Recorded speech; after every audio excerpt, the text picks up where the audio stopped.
paz do nosso Senhor Jesus. Vamos abrir, meus irmãos, as nossas Bíblias no livro de Lucas.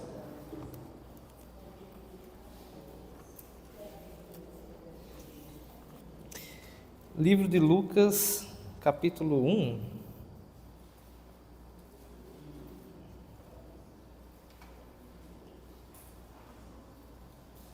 A partir do verso 26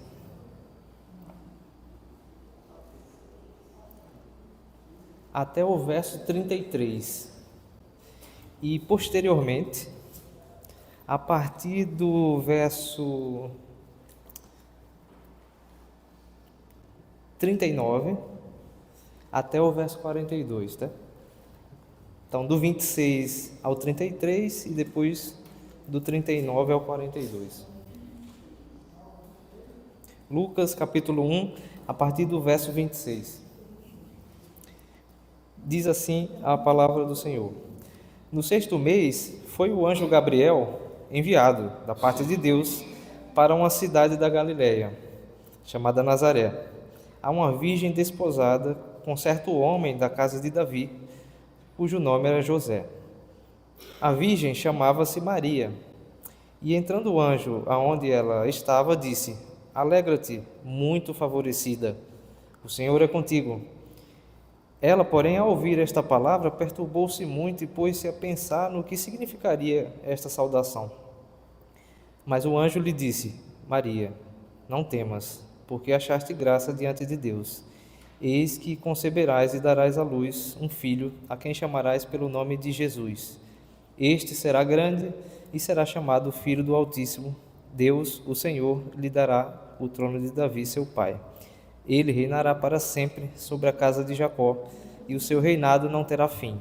Agora, meus irmãos, pulemos aí para o verso 39, por gentileza. Diz assim: Naqueles dias, dispondo-se Maria, foi apressadamente à região montanhosa, a uma cidade de Judá. Entrou na casa de Zacarias e saudou Isabel. Ouvindo esta saudação de Maria, a criança lhe estremeceu no ventre. Então Isabel ficou possuída do Espírito Santo e exclamou em alta voz: Bendita és tu entre as mulheres, e bendito o fruto do teu ventre. Oremos, irmãos. Santíssimo Deus, nós te agradecemos por esta rica oportunidade de estarmos aqui reunidos em comunhão. Nós te agradecemos, Senhor, porque o Senhor separou este dia, que é o dia do Senhor, para o santificarmos, Senhor. Nós queremos te consagrar e te santificar este estudo, Senhor, para a glória do teu nome.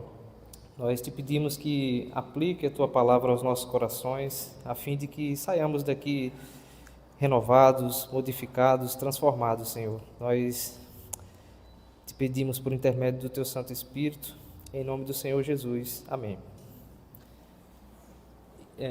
Você coloca, por gentileza, o vídeo?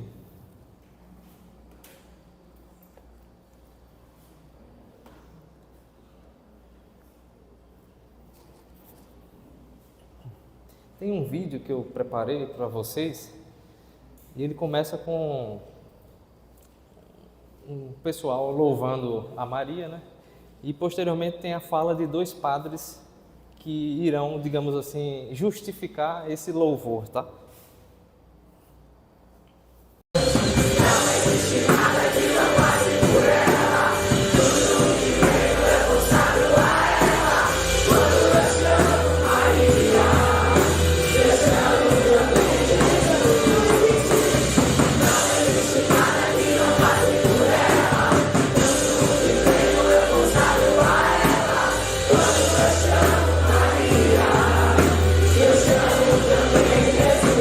Nossa Senhora manda em Deus e Deus faz o que ela quer, faz a vontade dela. Por quê? A vontade de Nossa Senhora é sempre a vontade de Deus. Ela tem esse poder de fazer com que Deus faça o quê? O que ela quer. Ela de tal maneira se identificou com Deus que ela não quer outra coisa que Deus não quer. Então, se ela pede algo a Deus, é aquilo que Deus está querendo. Que a vontade dela é a vontade de Deus. O próprio São Luís matiza bem isso, explica direitinho. Então, nós vemos que é uma tal união entre Nossa Senhora, a criatura mais perfeita, e Deus, que ambos querem a mesma coisa. Ela procurou, quem mais procurou se identificar com aquilo que é a vontade de Deus é ela. Então, quando ela pede, Deus vai fazer o que ela está querendo, porque é o que ele quer fazer. Então, é muito bonito isso. Só vê que São Luís recebeu graça do Espírito Santo, né? E basta ver, estamos aqui com a Sagrada Escritura, a última palavra que a Virgem falou nos evangelhos, qual foi?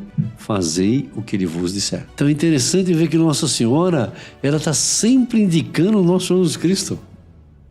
A escada é Jesus, o único mediador entre Deus e o homem, mas a porta que Deus usou é a Virgem Maria. Então, nós deduzimos com toda clareza que a devoção a Maria é necessária para a salvação. Aí vem o problema, a pergunta no qual a gente se embate. Padre, então quer dizer que os protestantes estão todos no inferno? Resposta, nós não sabemos. Calma. O que acontece é o seguinte. É claro e é evidente que se uma pessoa, sabendo que Deus quer nos salvar por Jesus Cristo, e sabendo que Deus faz o nosso acesso a Jesus Cristo por Maria, se essa pessoa sabe disso e rejeita isto, é evidente que essa pessoa está condenada porque está rejeitando explicitamente aquilo que é o projeto divino. Então é isso, meus irmãos. Não há nada assim contraditório em relação às suas próprias doutrinas que esses padres tenham falado, né? Não tem nada que se contradiga a algum documento deles, né? Está tudo apoiado, de fato, nos seus documentos principais, certo? Então, o último padre é muito conhecido, né? Eu acho que ele é um dos maiores apologistas católicos, né, do Brasil. E o dia tem 24 horas, ele dedica 25 a criticar o protestantismo. E ele disse claramente aí, né, que não há possibilidade de se salvar sem a devoção a Maria, certo? Posteriormente ele prossegue na aula que ele está dando, né, dizendo que é possível que a pessoa não faça devoção e se salve, mas porque ignora. Mas se ela tiver conhecimento que é necessário, e de fato é, a devoção, na concepção deles, a Maria para se salvar, então essa pessoa vai para o inferno, certo? E o anterior, né, disse claramente que, só para quem talvez não tenha ouvido tão bem, né, aí de trás, mas o padre anterior disse que Maria manda em Deus. A vontade dela é a tal ponto unida à vontade de Deus que são uma só. Então, Maria é para eles como se fosse a quarta pessoa não podemos chamar mais trindade, né? A quadriunidade aí, né? Então, é sobre isso mais ou menos que iremos tratar hoje, né? Agora, fazendo esta análise, baseando-nos nos documentos deles, também para que não fique uma análise emocionada, né? Ou para que não sejamos acusados de estarmos deturpando as doutrinas deles. Pode colocar nos slides. Eu vou tratar de 4 dogmas, certo? E das suas objeções.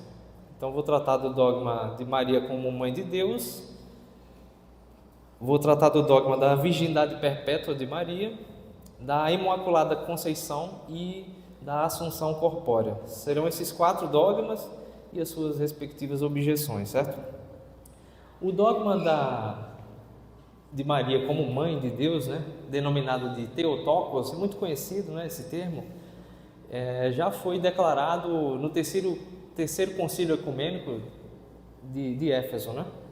E, assim, concebendo que Cristo é Deus, é natural que cheguemos à conclusão de que Maria é mãe de Deus, né? Então, em relação a essa terminologia, não há propriamente um problema em relação a isso, né? Se concebermos Maria como mãe, não da divindade de Cristo, mas da humanidade de Cristo. Essa é uma distinção que se faz necessária, né, fazer, porque alguns católicos, né, eles proferem esse dogma de Maria como Theotokos, mas não é para exaltar o Senhor, mas sim para exaltar a Maria, certo? Então, chega-se a conceber, né, que Maria é mãe da divindade de Cristo, certo? E o que acontece, né? Há um problema com a concepção equivocada desse dogma, que é o seguinte: se o Espírito Santo é Deus, e Maria também teria que ser mãe do Espírito Santo, né? Então, se a gente concebe que Maria é mãe de Deus e o Espírito Santo é Deus, então Maria teria que ser mãe do Espírito Santo também, certo? Eles chamam Maria de noiva do Espírito Santo, né? Então, dessa perspectiva, ou seja, de que o Espírito Santo é Deus, né? É a terceira pessoa da Trindade, né? Maria não seria mãe de Deus dessa perspectiva. Mas se concebermos Jesus como sendo o Cristo, o Filho de Deus, e concebermos isso de modo correto, ou seja, que ela seria mãe da carnalidade, da humanidade de Cristo, aí estaria correto afirmarmos que ela é mãe de Deus, certo? Pode passar. Aí Agostinho, né, já no século IV, ele faz claramente essa distinção. E inclusive teve um episódio recente, né, do Frei Gilson, é um católico, que ele foi ler essa passagem de Agostinho, né, e ele entrou em uma confusão com os próprios católicos, né, porque ele acabou falando uma heresia dentro do catolicismo, entendeu? Depois seria interessante pesquisar sobre isso, né? Mas Agostinho já fazia essa separação. Ele dizia: da mesma forma, ele é filho de Maria segundo a carne e seu Senhor segundo a majestade. Como Maria não era mãe da divindade e como era a divindade que deveria realizar o milagre pedido por Maria, ele lhe diz: mulher, o que há entre mim e você? Não creia que eu a renego como minha mãe, todavia. É que minha hora ainda não chegou. Eu a reconhecerei no momento em que minha fraqueza, da qual você é mãe, for pregada na cruz. Então, Agostinho afirma, inclusive, né, que Maria é mãe da fraqueza. No caso, ela é mãe da fraqueza de Cristo, né? Então, as partes humanas de Cristo, né, as suas emoções, os seus sentimentos, né, as dores das quais ele padecia, é disso que Maria é mãe. Ela não é mãe do aspecto divino de Cristo, enquanto Deus propriamente, certo? Pode passar. Aí tem uma passagem também do François Turretine, né, em que ele também faz essa distinção. Ele diz assim: assim Maria realmente pode ser chamada Theotokos, ou mãe de Deus, se a palavra Deus for tomada concretamente para a personalidade total de Cristo, consistindo da pessoa do Logos e da natureza humana. Porém, não precisa e abstratamente com respeito à deidade. Até aí, pode passar. Então, claramente eles faziam essa distinção, né? Maria como mãe da humanidade, da carnalidade de Cristo. O próximo dogma é o da virgindade perpétua, né? Então, esse dogma, inclusive, ele foi muito defendido pelos primeiros reformados, tá? Acredito que haja até alguns que ainda defendem, né? Mas posteriormente, né, os autores protestantes foram recusando esse dogma, né? Mas há até uma discussão sobre se Calvino concebia, né, Maria virgem perpetuamente, né? Então, mas por exemplo, o Heinrich Bullinger, que é o autor da Segunda Confissão Helvética, ele concebia Maria como sempre virgem, né? Então, Zwinglio, Lutero, né? Tem vários autores, o próprio Turretine, né? Vários autores protestantes concebiam Maria como virgem perpetuamente, tá? Então, e a origem desse dogma estaria em alguns livros apócrifos, certo? E o que acontece? Tem alguns autores católicos, como esses Gary Metaxas e Karl Kitten, né, que eles vão defender esse dogma, dizendo que Maria teria feito um voto de castidade, certo? Então ela teria feito esse voto para ser perpetuamente virgem, sempre virgem. Então ela teria sido virgem antes, durante e após o parto, certo? Pode passar. A objeção que podemos fazer é com base nas Escrituras, certo? Primeiro, vamos abrir em 1 Coríntios 7.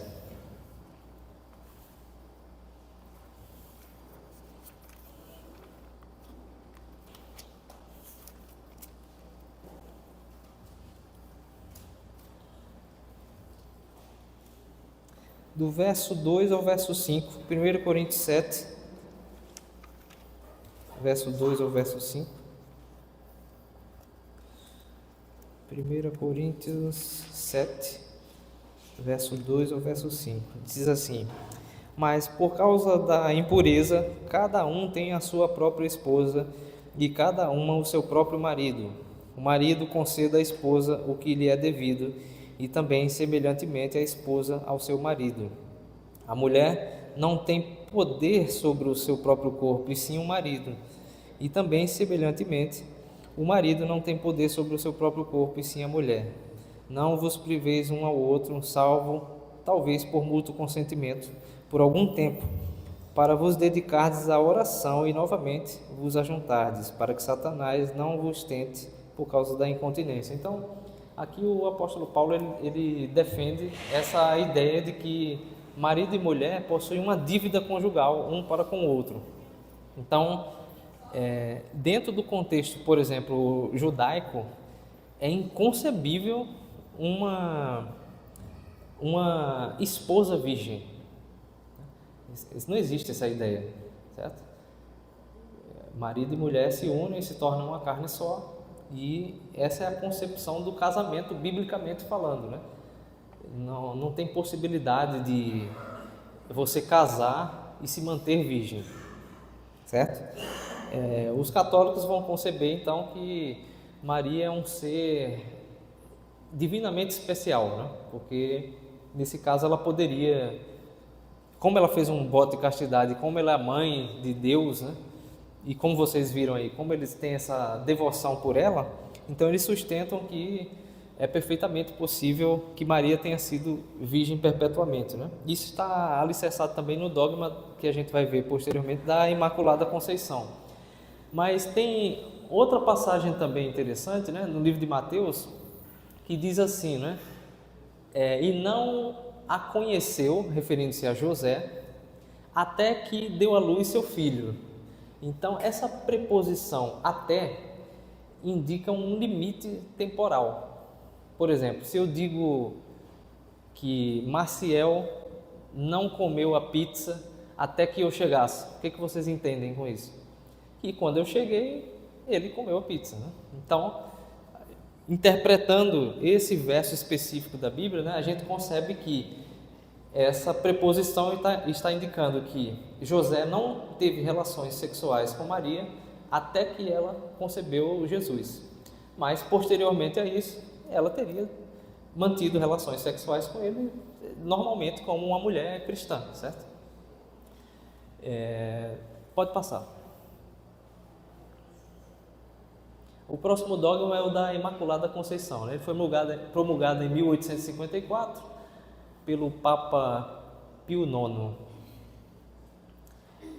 Aí eles vão defender o seguinte, né? Essa passagem que a gente leu de Lucas, né, em que diz que Maria é muito favorecida, né? Na versão da Ara está assim, né? Maria é muito favorecida. Mas na versão da Vulgata, que é a versão que eles usam, eles traduzem esse termo grego caritou por gratia plena, cheia de graça. Mas o termo no original quer dizer só agraciada, certo?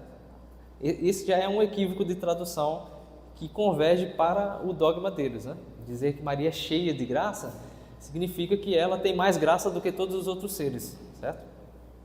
Então, Qual é a defesa desse dogma, sobretudo, né? Eles dizem assim, que um ser maculado, ou seja, com pecados, não poderia gerar um ser imaculado, sem pecado.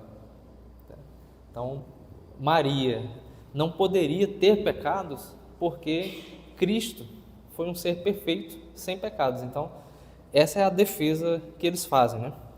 Só que qual é o problema desse raciocínio, né? Como a gente vai ver. Alguns de vocês já deduzem aí, além de biblicamente não se sustentar, né? Por diversas passagens, tem um problema aí circular, né? Não sei se vocês percebem. É que para defender que Maria teria que ser sem pecado para gerar a Cristo, que é sem pecado, ter-se-ia que defender também que a mãe de Maria teria que ser sem pecado para gerar a Maria sem pecado, e a avó de Maria, até chegarmos a Eva. Entendeu? Então, essa defesa não se sustenta, né? Dizer que um ser... Porque a questão do nascimento de Cristo reside justamente no milagre, e o milagre consiste no fato de que Maria, conquanto fosse pecadora, gerou a Cristo que é sem pecado. Essa é a questão extraordinária também envolvida no milagre, né? Só que eles retiram um pouco digamos assim, do grau do extraordinário do milagre, né?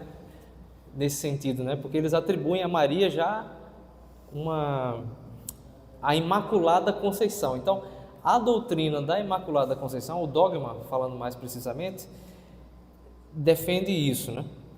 Defende que Maria, na sua conceição, ou seja, na sua concepção, foi imaculada, mas ela não foi apenas na concepção, no caso do nascimento de Cristo, mas na concepção dela, certo? Tem gente que pensa que a Imaculada Conceição se refere a Cristo, né?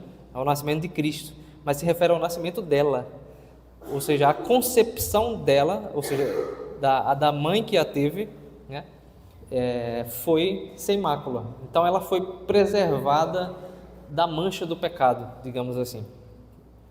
Pode passar.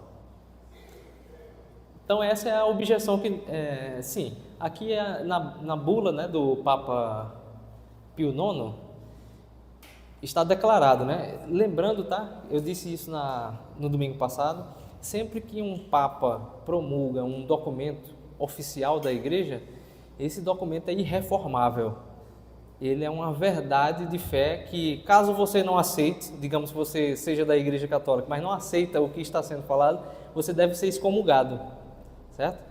Porque o Papa é infalível, ou seja, quando ele trata de assuntos de dogma, de fé, de doutrina, ele não pode errar, certo? Inclusive, só é possível sustentar esses dogmas marianos à luz do dogma da infalibilidade papal, certo?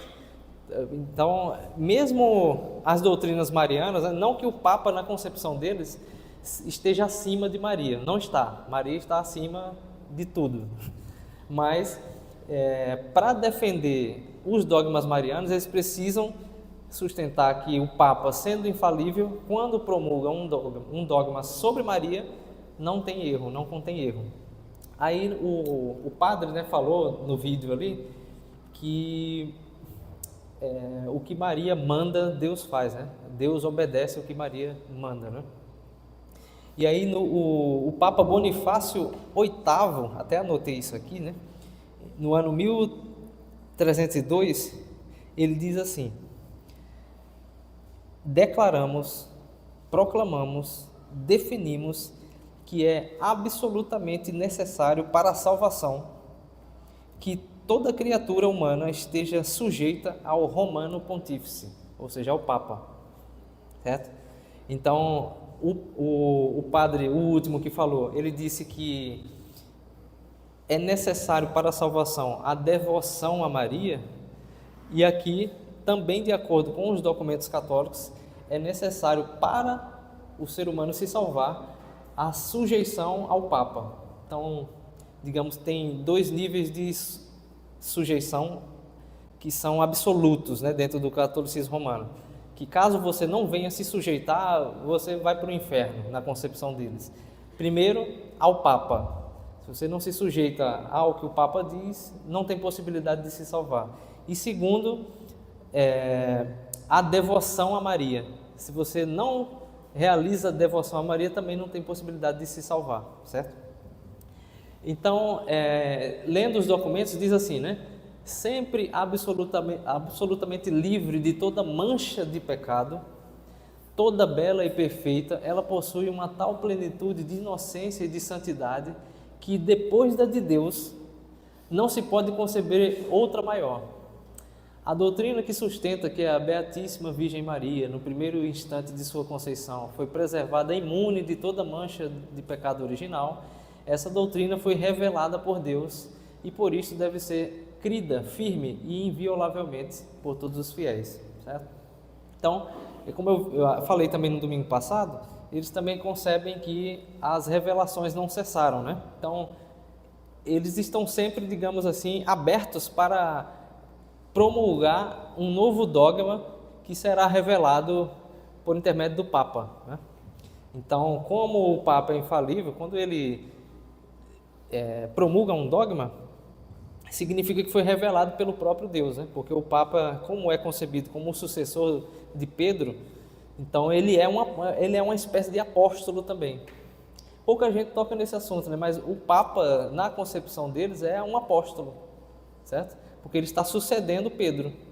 Então, eles não concebem só que houve os 12 apóstolos, mas toda a história dos papas é a história dos apóstolos também para eles, certo?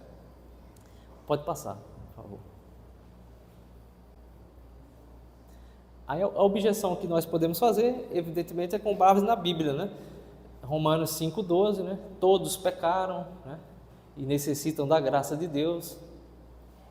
E se concebermos também que Maria não tinha pecado, significa que ela não precisava dos benefícios que Cristo veio trazer ao mundo, né? Então, imaginem aí o papel de Cristo ao vir à Terra, né? Ao conviver entre os homens. Ele veio para trazer a salvação aos pecadores e a graça, né? Mas para Maria não. Ele não veio para trazer nem a salvação nem a graça a Maria, porque ela não necessita disso. Porque ela é um ser perfeito, então não necessitava de nenhum benefício sequer que Cristo veio trazer. Imaginem um ser humano assim. Será que poderíamos ainda conceber que isso seria um ser humano, né? Porque a própria noção de ser humano consiste na ideia de um ser pecador, né? Então, quando nós falamos do homem, do ponto de vista ético, digamos assim, né? O homem é um ser depravado, é imoral. Então, todo o seu ser, inclusive essa é a doutrina reformada da depravação total, né? Foi, digamos assim, consumido pelo pecado, né? Tanto no que se refere ao corpo quanto à alma, né? Porque os católicos também divergem em relação a nós quanto à queda do homem, né? Eles concebem que a queda foi uma espécie de defeito na vontade, certo? E nós não, nós concebemos que Deus criou o homem como um composto de corpo e alma e o homem era perfeito. Não perfeito como Deus, né? Mas ele tinha um grau de perfeição. Então Deus o criou perfeito, certo? Ele não carecia de nada. Ele pecou então, e quando o homem peca, ele peca totalmente, ou seja, ele peca de corpo e alma. Ele não peca apenas quanto à vontade e quanto ao corpo, né? Então, concebendo dessa forma, depois de Adão, todos os seres humanos foram e estão envolvidos no pecado, né? Não tem qualquer possibilidade de um ser humano nascer sem pecado e se manter sem pecado, né? O próprio salmista diz, né? Em pecado me concebeu minha mãe, né? Então, essa é a objeção que nós fazemos, certo? Então, não há nada especial assim na natureza de Maria, né? Para que nós possamos defender que ela seja cheia de graça, que ela seja diferente de todos os seres humanos, né? Recentemente também saiu um vídeo de um padre, acho que foi posso estar enganado, mas acho que foi o padre Paulo Ricardo, não recordo agora precisamente, mas foi um padre dizendo que Maria foi mais santa do que todos os homens de Deus, mais santa do que Abraão, Isaac e Jacó, né? E nós não concebemos dessa forma, né? Não tem nenhuma base para sustentarmos isso, né? Que Maria tinha algo especial na sua natureza que fazia dela um ser mais santo do que todos os santos, né? Esse é outro tema interessante também, porque o que os católicos chamam de santo, a concepção deles de santo é completamente diferente da nossa. Nós entendemos que todos os eleitos do Senhor são santos. Todo genuíno cristão é santo. Mas eles concebem níveis de santidade. Então, Maria é a santa das santas, né? Então, o Papa também teria um nível de santidade que estaria acima de todos, né? Porque ele fala como vigário de Cristo, como substituto do próprio Cristo. Então, a própria nomeação, né, do que é um santo para eles é completamente diferente da nossa, né? Eles não entendem santidade no sentido que nós entendemos. Então, com base na Escritura, né, não podemos sustentar a impecabilidade de Maria, certo? Não tem a mínima condição. Só que, claro, os católicos, eles têm 3 fontes de autoridade, que são, dizem eles, né, a Escritura, o magistério e a tradição, certo? Nós dizemos que a nossa única fonte de autoridade é a Escritura, mas isso não significa que nós não temos tradição. Nós defendemos a tradição com base na Escritura, à luz da Escritura, certo? Esse é até um debate, né, porque os católicos estão sempre batendo na gente, dizendo que nós recusamos a tradição. Nós não recusamos a tradição. Nós recusamos a tradição que se opõe à tradição genuína e verdadeira, certo? Inclusive, se formos observar os escritos dos primeiros reformadores, eles recorrentemente se referem à tradição, certo? As Institutas de Calvino, né? Cita os pais da igreja, cita os filósofos, Platão, Aristóteles, né? As Institutas de Turretini também. Então, o próprio Lutero também, né? Todos os reformados, eles recorrem à tradição, inclusive para refutar os dogmas do catolicismo romano. Porque, por exemplo, não tem como nós sustentarmos historicamente esses dogmas da Imaculada Conceição e, posteriormente, como veremos, da Assunção Corpórea de Maria. É um dogma que, se você for para os primeiros séculos dos pais da igreja, né? Tertuliano, Clemente de Alexandria, Clemente Romano, Orígenes, esses dogmas não existem nos pais da igreja. E os católicos insistem em dizer que a tradição está com eles. Mas é até um ponto interessante sobre o qual o Calvino fala, que ele diz que se formos avaliar a fundo a tradição está mais conosco do que com eles. Os primeiros pais da igreja estão mais de acordo com as nossas doutrinas protestantes do que com as doutrinas do catolicismo romano. Então, fica até um desafio para nós estudarmos a história da igreja e dos pais da igreja, porque, às vezes, por desconhecimento, nós acabamos, de repente, cedendo ao oponente, né? Perdendo um debate porque não conhecemos os pais da igreja, né? Mas se vocês forem pesquisar as doutrinas do catolicismo romano, Imaculada Conceição, infalibilidade papal, purgatório não existia até o século IX. Então, são doutrinas inovadoras na história da igreja, mas eles insistem em dizer que são os mais antigos, que a tradição está com eles, mas isso é uma mentira, certo? Pode passar, por favor. Aí o Charles Colette, né? Esse livro é muito bom, inclusive, Inovações da Igreja Católica Romana. É um livro em que ele vai demonstrar justamente isso que eu estou falando. Ele vai demonstrar como todos os dogmas do catolicismo romano são inovadores. Não se sustentam nem historicamente e nem biblicamente. Ele diz: efetivamente, até os tempos da Idade Média é absolutamente impossível encontrar o mais tênue vestígio pelo qual se possa vir a conhecer que entre o povo havia a ideia de que Maria tinha sido isenta do pecado. A ninguém ocorreu semelhante ideia, e certamente que os cristãos daqueles séculos primitivos não deixariam de estudar as Escrituras com mais interesse do que os cristãos dos tempos posteriores, nem deixariam de ter em grande honra a tradição, se realmente esta falasse a tal respeito. Então, se vocês um dia forem debater com um católico romano, a primeira coisa que vocês têm que fazer é pedir que eles comprovem as doutrinas deles nos pais da igreja, na tradição mais antiga, né? Porque eles insistem em dizer que o protestantismo nasceu em 1500, né? Que as nossas doutrinas nasceram a partir de 1500 com a Reforma Protestante. Mas, na verdade, as nossas doutrinas protestantes, reformadas, né, elas podem até ter sido desenvolvidas a partir da Reforma Protestante, mas elas estão sustentadas na tradição, primeiramente, bíblica, né? Então, essa é a tradição verdadeira e essa é a mais antiga, certo? E se formos investigar a fundo os primeiros pais da igreja, né, não encontramos as doutrinas deles, certo? Então, às vezes, já vi, né, protestantes perdendo debates porque desconheciam esses fatos, né? Mas, aos poucos, a apologética protestante também já tem crescido, né? Pode passar, por favor. O próximo e último dogma é o da Assunção Corpórea de Maria. Como podem perceber, é um dogma de 1950, muito recente, portanto.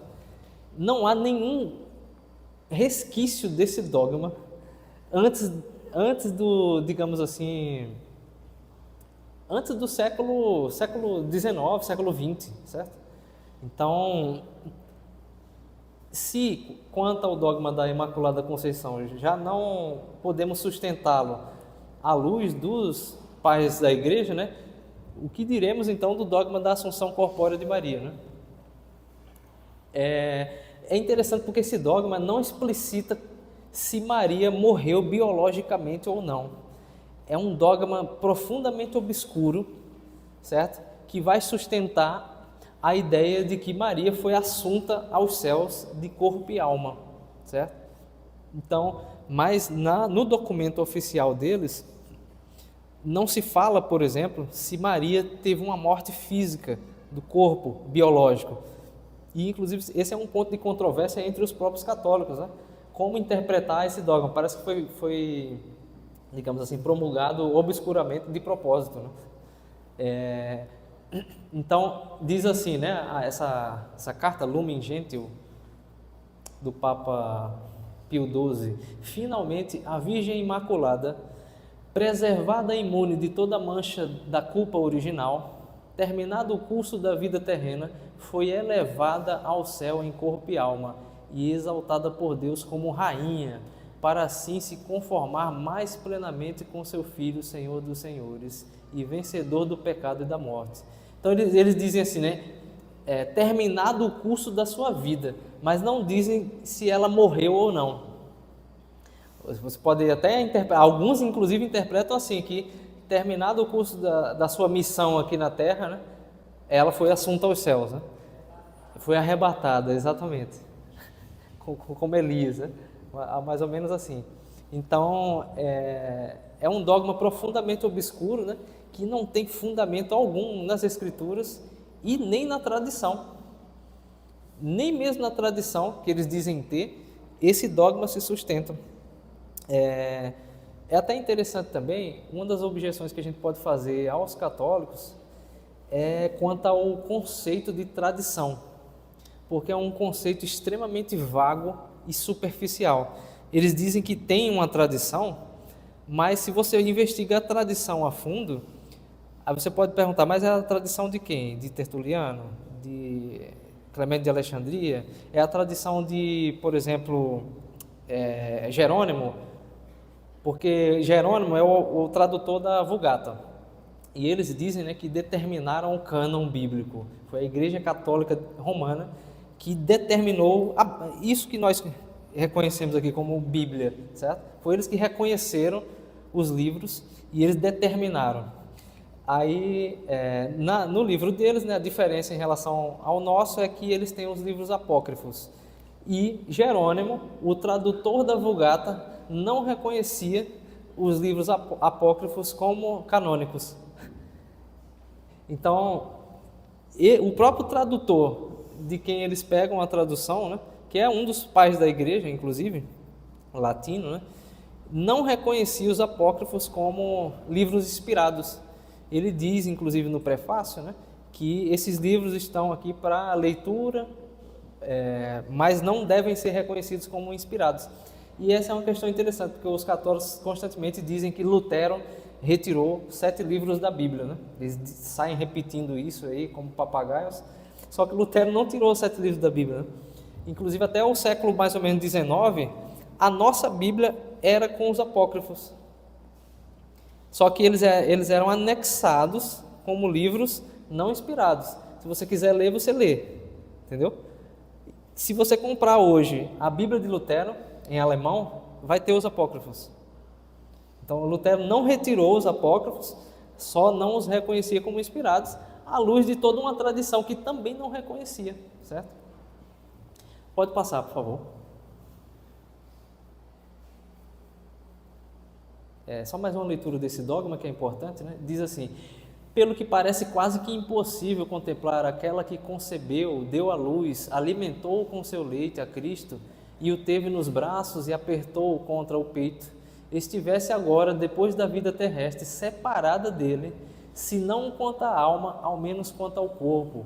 O nosso Redentor é também filho de Maria, e como observador perfeitíssimo da lei divina, não podia deixar de honrar a sua mãe, amantíssima, logo depois do eterno Pai.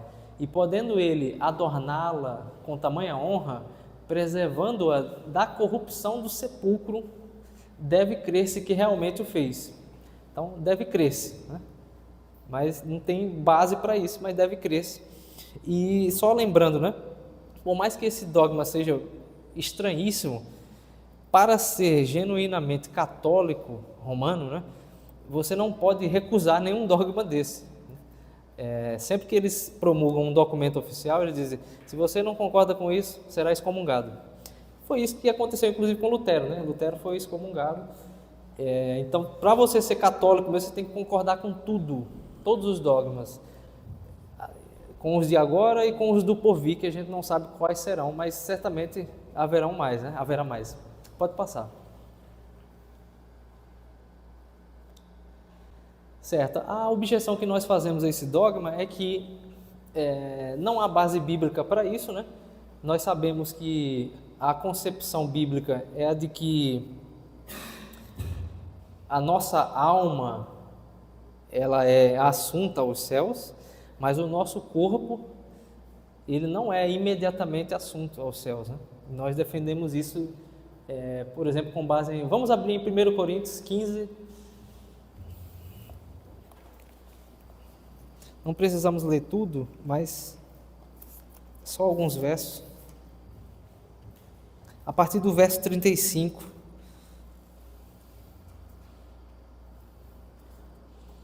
Trata precisamente disso, né? 1 Coríntios 15, a partir do verso 35, diz assim: mas alguém dirá: como ressuscitam os mortos? E em que corpo vêm? Insensato! O que semeias,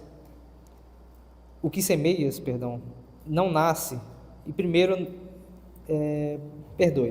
o que semeias não nasce se primeiro não morrer. E quando semeias, não semeias o corpo que há de ser, mas o simples grão, como de trigo ou de qualquer outra semente. Mas Deus lhe dá corpo como lhe aprouve dar, e a cada uma das sementes o seu corpo apropriado. Nem toda a carne é a mesma, porém uma é a carne dos homens, a outra a dos animais, outra das aves e outra dos peixes. E o apóstolo Paulo vai defendendo, né, justamente essa ideia da ressurreição do corpo, né? Ou seja, a ideia é que quando nós morremos, a nossa alma é assunta aos céus, mas o nosso corpo aguarda a segunda vinda de Cristo, né? Para que possa, digamos assim, ter o corpo glorificado, né? Então, nem na igreja primitiva e nem na Escritura nós encontramos base para defender isso, né? E aí entra um ponto bem interessante, que é o seguinte, né? Esse dogma da assunção corpórea de Maria, que defende que ela, terminado o curso da sua vida, foi assunta aos céus, ele se relaciona com o dogma da Imaculada Conceição, né? Ou seja, que Maria foi imune de toda a mancha do pecado, porque uma das características principais do pecado é justamente a morte, que já é anunciada em Gênesis, né? Ou seja, quando o homem come do fruto proibido, Deus diz, né, no dia em que comeres desse fruto, morrerás. A serpente o engana e diz, certamente não morrerás, né? Diz em relação a Eva, com Eva, né? E o que acontece é isso, né? A morte espiritual, primeiramente, ocorre ali na queda e, posteriormente, a morte biológica também, né? Então, como Maria, na concepção deles, não tinha pecado, então ela não é concebida como tendo caído, né? E uma das características da queda é justamente a morte. Então, é perfeitamente possível defender, embora isso não seja claro nos documentos deles, que Maria não morreu porque também não tinha pecado. Porque a morte advém do pecado. E como Maria era sem pecado, então ela pode não ter morrido mesmo, entende? Mas isso não fica tão claro na doutrina deles. Pode passar, por favor. Aí entra num ponto interessante aqui, porque os católicos, eles defendem com unhas e dentes que eles não adoram a Maria, certo? Eles veneram. Eles sempre fazem essa distinção. A distinção que eles fazem é entre os termos latinos dulia, que é a veneração aos santos, a hiperdulia, que é uma hiperveneração a Maria, e a latria, que seria a adoração que só é dada a Deus, certo? Então, a dulia, ela pode ser dada ao apóstolo São João, ao apóstolo São Pedro e a todos os santos, até a Santo Tomás de Aquino, e a hiperdulia é só exclusiva a Maria, certo? E a latria, que é o conceito deles de adoração, que é um conceito deturpado de adoração, né? Só é dada a Deus. Só que esse é um grande problema, né? Porque, primeiro, essa distinção ela não se sustenta biblicamente. Não há essa distinção entre venerar e adorar na Bíblia, certo? Então, na nossa concepção, quem venera, adora. Não tem como desvincular a veneração da adoração, certo? E em 1 Samuel 7, vamos abrir, é interessante essa passagem. Vou pedir que Maciel leia, por gentileza.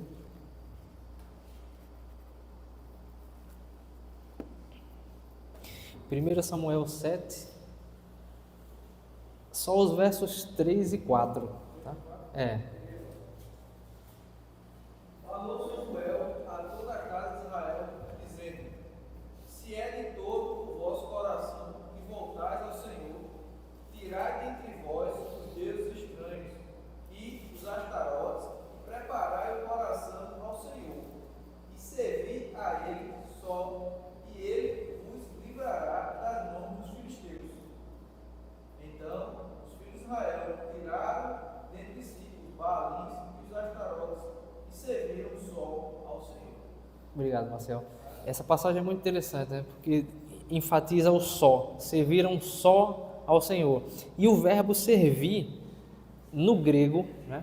Inclusive na versão da Septuaginta, que é a versão grega que a Igreja Católica adota, é o verbo duléu, que é o que eles dizem que é a dulia, que é a veneração, certo?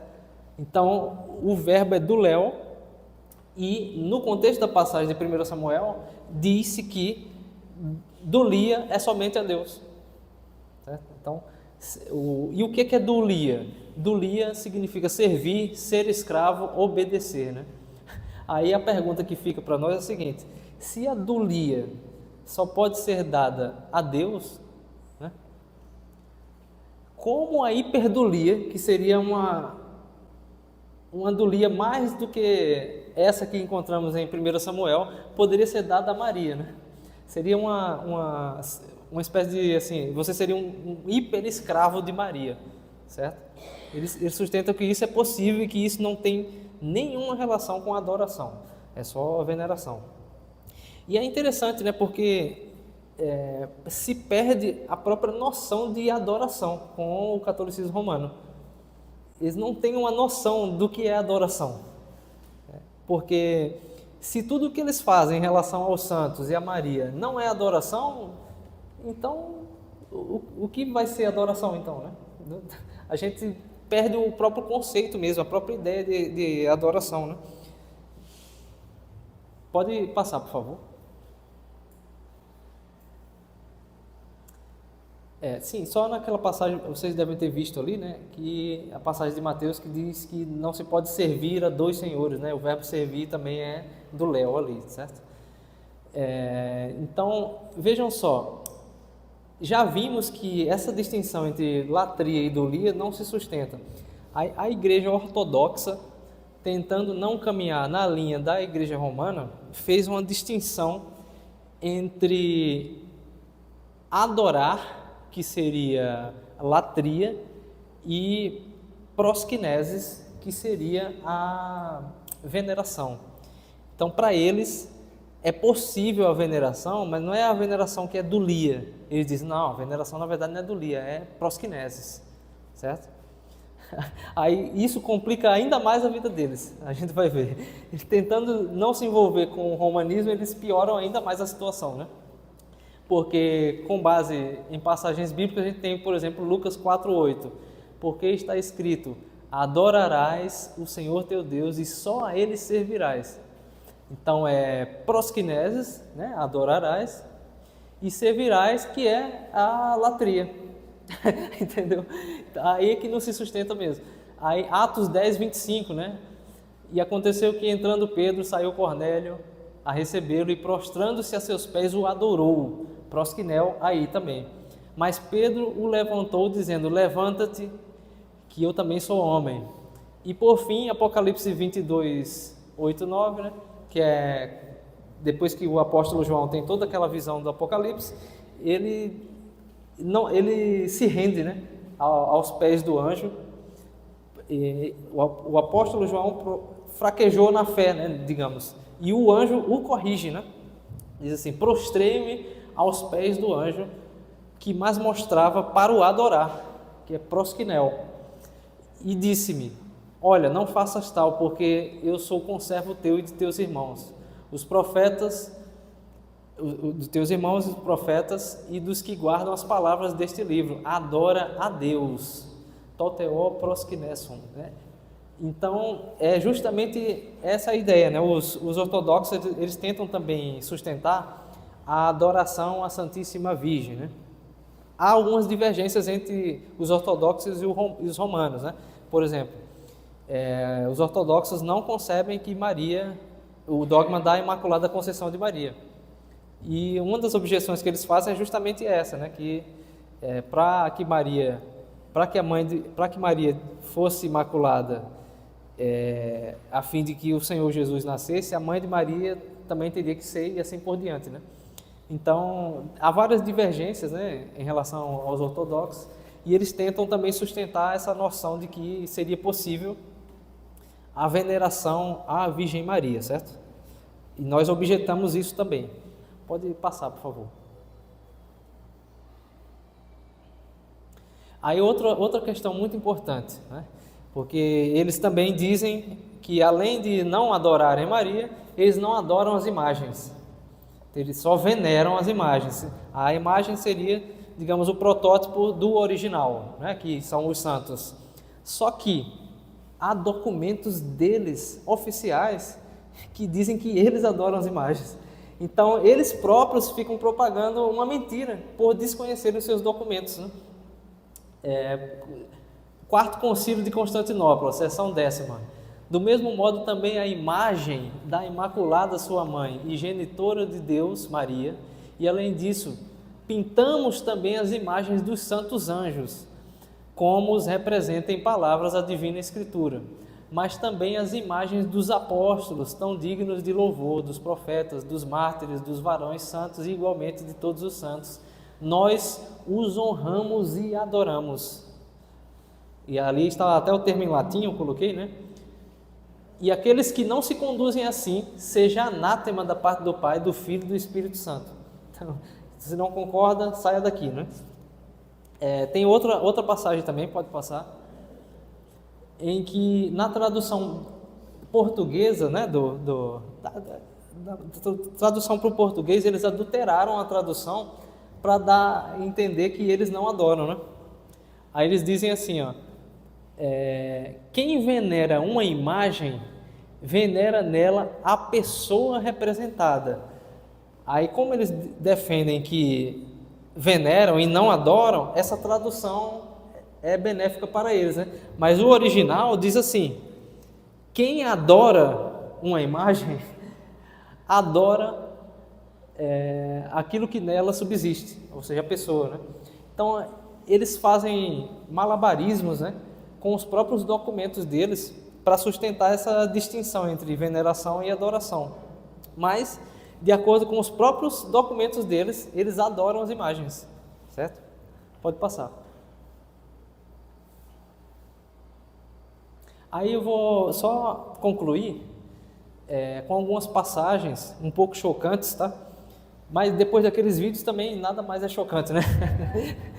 Só para a gente ter uma ideia de que Maria, na concepção do romanismo, é realmente uma espécie de divindade, certo? É claro que eles não vão sustentar isso, né? Não vão afirmar isso, mas assim, eles não são a fonte de autoridade também para dizer o que é adoração, né? O que eles fazem, né? Porque segundo eles, então, eles nunca vão adorar imagens, nunca vão adorar os santos nem Maria, né? Mas segundo a visão bíblica, nós afirmamos enfaticamente que sim, é adoração. Então, um documento deles, né? Está no Catecismo da Igreja Católica, né? Diz assim, agora prestem bem atenção nessas passagens, né? Foi ela a Imaculada, isenta de toda mancha original atual e sempre intimamente unida com seu filho, que, como outra Eva, juntamente com o holocausto dos seus direitos maternos e do seu materno amor, o ofereceu no Gólgota ao Eterno Pai. Então eles concebem que Maria foi quem ofereceu a Cristo. Eles têm foi ela que o entregou. Foi ela que o entregou para o sacrifício. E isso é interessante, né?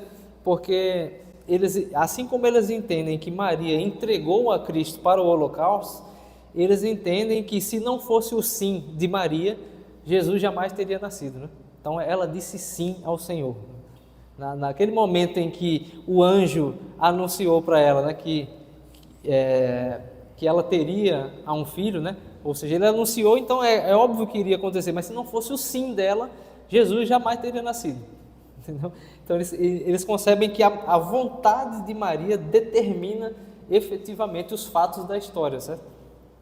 Aí prosseguindo, né? Foi ela que com suas eficacíssimas orações obteve que o Espírito do Divino Redentor dado já na cruz fosse depois em dia de Pentecostes, aquele contexto de Atos em que vem, né, o dia de Pentecostes, foi graças às orações de Maria para eles.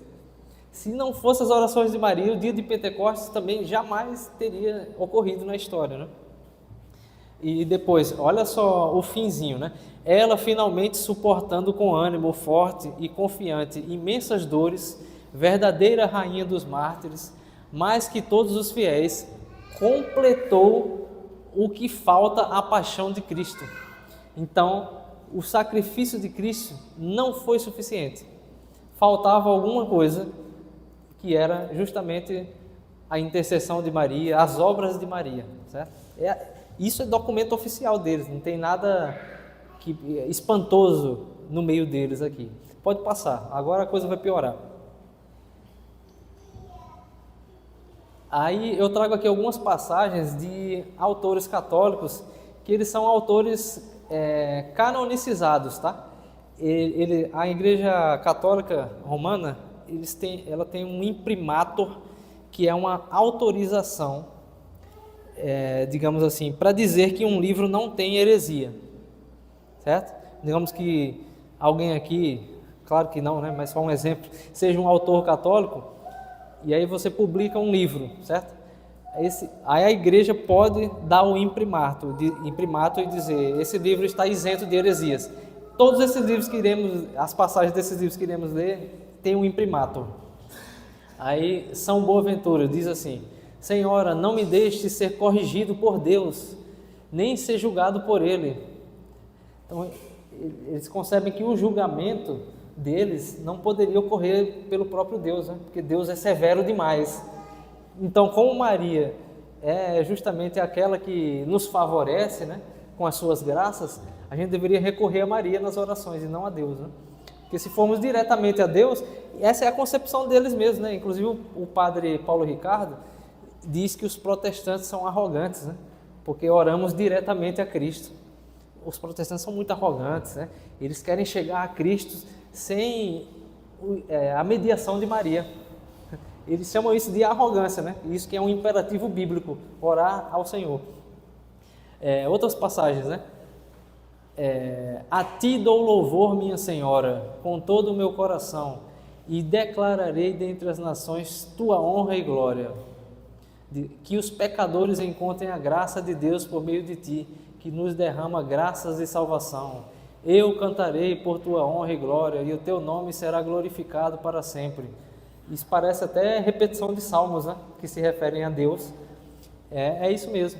E, inclusive, esse livro do Saltério à Virgem Maria é uma cópia dos salmos bíblicos dedicados todos a Maria. Entendeu? Então, todo aquele modelo dos salmos que são dedicados a Deus, ele dedica a Maria. Entendeu? Pode passar. Agora vai piorar ainda mais.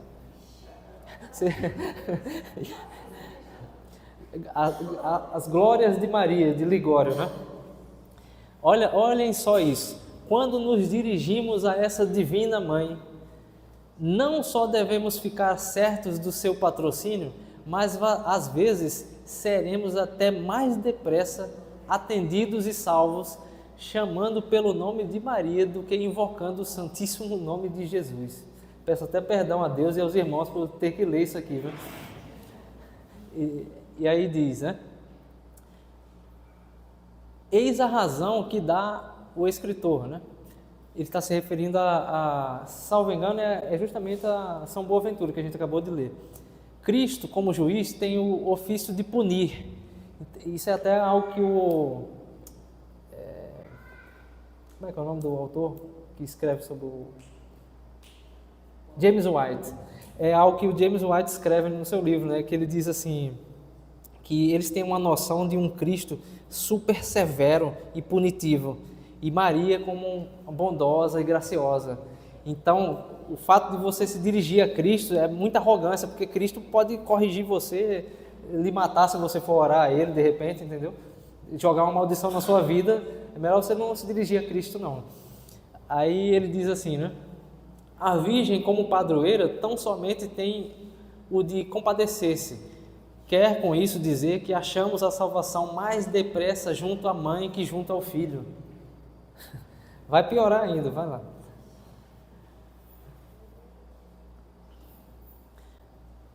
Olha isso. Ao recorrermos a Ele, facilmente, então, nos pode faltar a confiança. Então, se você for orar a Cristo, de repente você não se sente tão confiante, mas se for a Maria, é isso que vai dizer, né? Mas indo a Maria, cujo ofício outro não é que o de compadecer-se de nós como mãe de misericórdia e de proteger-nos como nossa advogada, parece que a nossa confiança se torna maior e mais segura. Olha isso, muitas coisas se pedem a Deus e não se alcançam. Pedem-se a Maria e conseguem-se. Pode passar aí. Para nós é um pouco engraçado, né? Mas isso é muito sério para eles, né? Só para fechar, né? Essa daqui é a mais absurda, né? Por isso foi deixada por último. Quando se lê, portanto, nos escritos de São Bernardo, São Bernardino, São Boaventura, isso é ele citando os outros hereges, né? Que no céu e na terra tudo, o próprio Deus está submisso à Santíssima Virgem, devemos entender que a autoridade que Deus espontaneamente lhe conferiu é tão grande que ela parece ter o mesmo poder que Deus, e que suas preces e rogos são tão eficazes que se podem tomar como ordens junto de Sua Majestade. Então, a gente conclui justamente com a fala do do padre, né? Oi? Tem mais um, né? Mas justamente isso, porque o padre diz que Maria manda em Deus. E isso está sustentado tanto nos documentos deles como na tradição deles. Isso é verdadeiro para eles mesmos. É a coisa mais natural do mundo. Pode passar o último aí. Ah, tem outro. Nossa, achei que tinha acabado. Mas então vai. Não, esse é o pior. Esse é o pior, na verdade. Esse é o pior. Ele diz assim: ao comando de Maria todos obedecem, até mesmo Deus. Diz assim: de fato, dizer que Deus atende às orações de Maria como se fossem ordens, né? Sim, Maria é onipotente. O poder do filho e da mãe são os mesmos. Uma mãe se torna onipotente por ter o filho onipotente. Ele defende a onipotência de Maria mesmo. Então, meus irmãos, era isso que eu tinha para falar, né? Se isso não for concebido como adoração, então nós não sabemos mais o que é adoração, certo? Eu fico à disposição aqui para questões, perguntas aí que os irmãos tenham.